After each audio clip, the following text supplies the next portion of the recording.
Welcome back to the FlipNerd.com REI Classroom, where experts from across the real estate investing industry teach you quick lessons to take your business to the next level.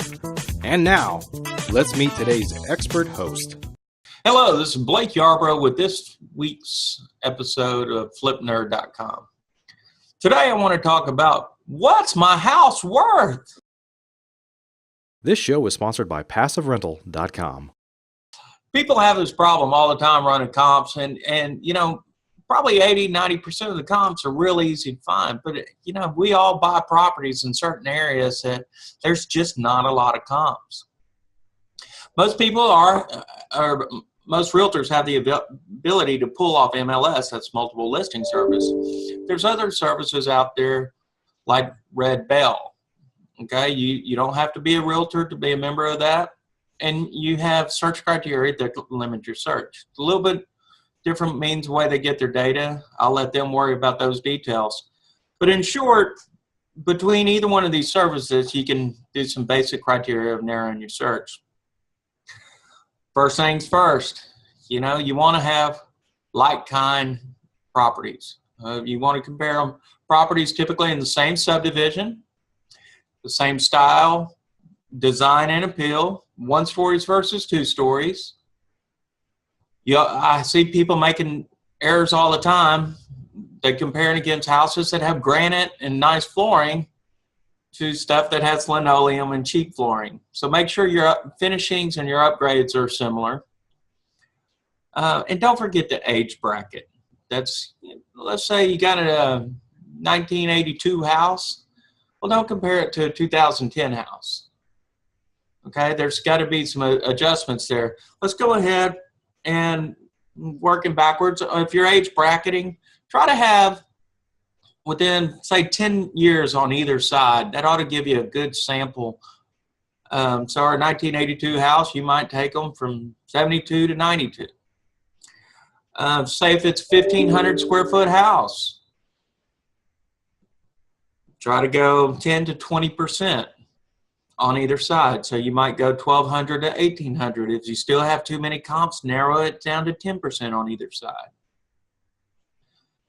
If it's a 3-bedroom, 2-bath, try to stake 3-bedroom, 2-bath. If it's 3-bed, 1-bath, you can have the 2 baths, but there's going to have to be maybe an adjustment. It depends on the value of the home, but it may be $5,000 for that extra bath. If it has extra builders, you need to take that into account. The design and appeal. Now with that, I'm talking about curb appeal. I mean, it's the same basic style of structure.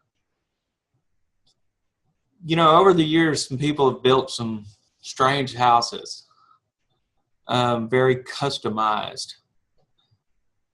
Try to find other houses similar to the one you're buying and keep those in your little pool of comps.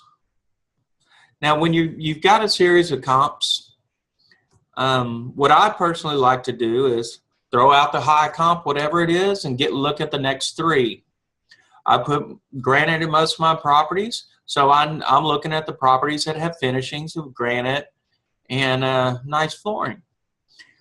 And if so, you throw out the high comp, look at the next 3, come up with an estimated ballpark value there.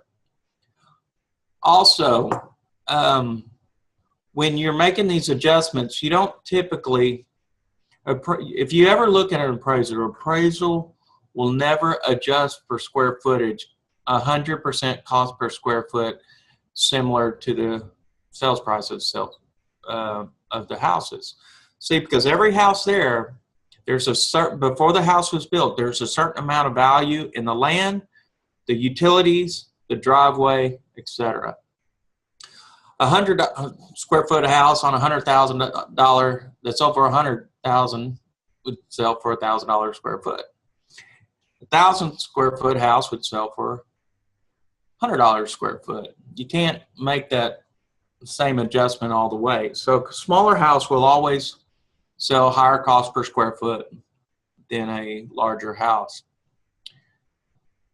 Now coming back to our comps, I want you to be conservative when you're buying a house, but be aggressive when you're selling it, provided the market dictates that. So you know that high comp you threw out early on when you were buying it or using for a good value? You might really pay attention to that now when you're putting the house back on the market if you did a good job on it.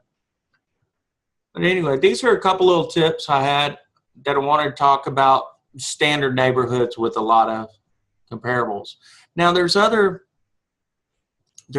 times you buy a house. I see this all the time in duplexes or fourplexes.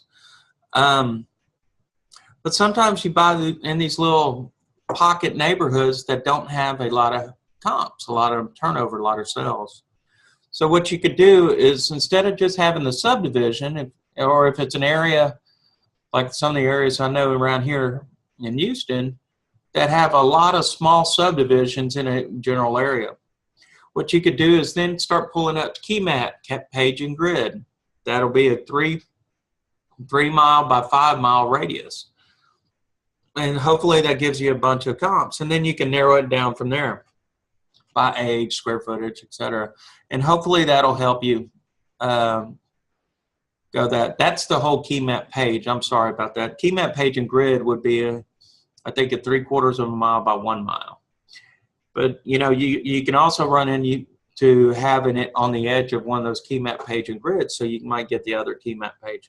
It's just, you know, when you get in those situations with the hard to find comps, you just got to roll up your sleeves, and it's going to be a little bit more work, but that's what you're going to need to do to get accurate data.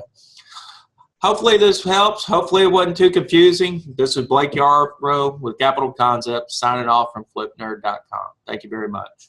PassiveRental.com is your source for turnkey, done-for-you rental properties. If you'd like to be an investor and not a landlord, please visit PassiveRental.com to learn how to purchase cash-flowing, professionally managed rental properties in the hottest rental markets across the country. We can also help connect you with financing for your next property. Invest the easy way today and get started by visiting PassiveRental.com. Please note, the views and opinions expressed by the individuals in this program do not necessarily reflect those of FlipNerd.com or any of its partners, advertisers, or affiliates. Please consult professionals before making any investment or tax decisions, as real estate investing can be risky.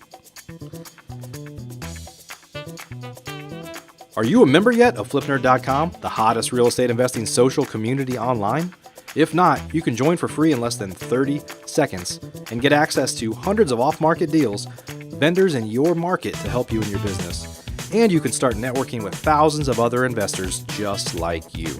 Get your free account now at flipnerd.com.